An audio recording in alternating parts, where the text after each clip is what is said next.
Romeosaurus and Juliet Rex by Mo O'Hara, illustrated by Andrew Joyner.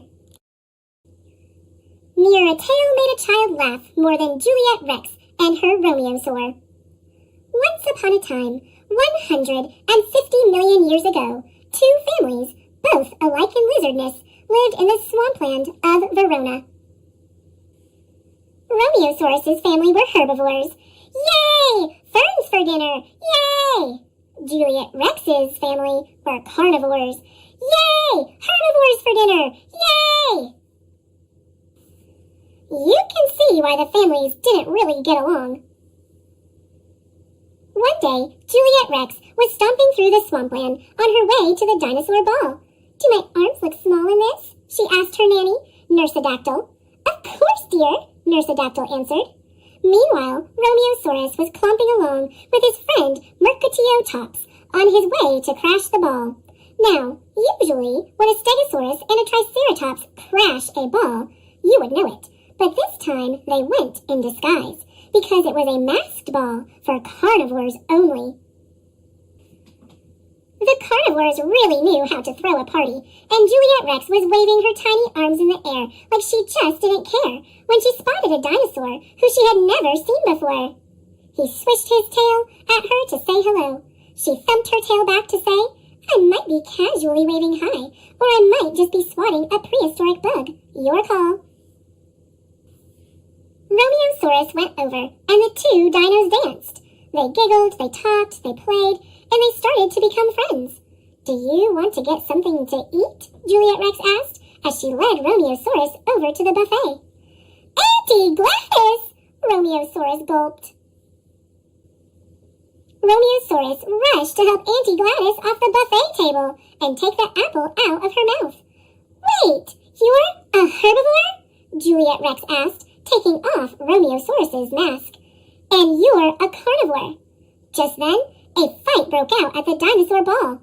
Apparently, Mercutiotops had poked Juliet Rex's cousin, Tybalt Rex, with his horns while dancing. You better go, Juliet Rex said, sneaking Romeosaurus out during the commotion. Will I see you again? Romeosaurus looked back and smiled.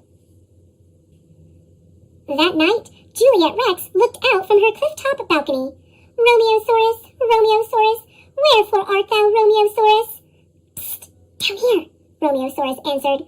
Stegosauruses aren't very good at climbing. It's the tail, really, and the weight, and the complete lack of claws to grip anything, and... There's a stone ramp over there, Juliet Rex interrupted. Oh, thanks. Once again, they giggled and played and talked and laughed, and they became true friends. My family would never want me to be friends with you, Juliet Rex said. I mean, I could never invite you over for dinner. You would be the main course. My family wouldn't like it either, especially Aunt Gladys, Romeosaurus said, sighing. Then what can we do? Juliet Rex wondered. When Nursedactyl woke the next morning, she found that Juliet Rex's bed had not been slept in, and she found a note. A herbivore is my true friend, so off I go to Swampland's End. Nursedactyl flew down to the herbivore's home and tapped her talon on the door. Auntie Gladys answered, "Ah!" she screamed, and then fainted. Mercutiotops pulled Auntie Gladys out of the way. Nursedactyl showed him Juliet Rex's note, and he showed her the note Romeosaurus had left for him. You have always been a friend to me, but a carnivore has set my heart free. Nursedactyl made a face. They're not very good at poetry, but they do seem to care a lot about each other, even though they're so different.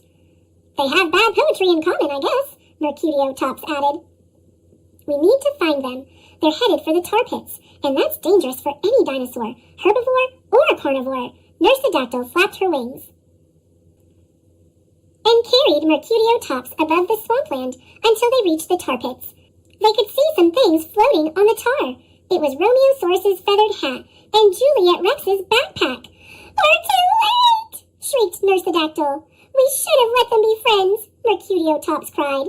You're right, Nursedactyl sobbed. Then maybe they'd both still be here. But we are here, Juliet Rex said, as she and Romeosaurus came out from behind a boulder. My little dino! Nursedactyl gathered Juliet Rex in for a wingy hug.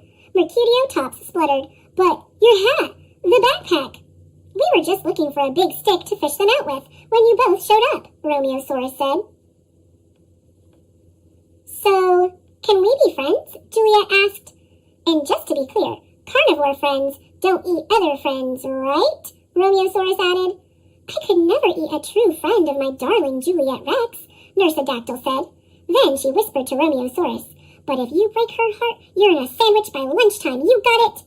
"So it's a deal. Carnivores and herbivores will be friends," Mercutiotops said. And they all shook hands on it. Well, except for Juliet Rex, as hers wouldn't reach, but she nodded in agreement. And they lived happily ever after. Until...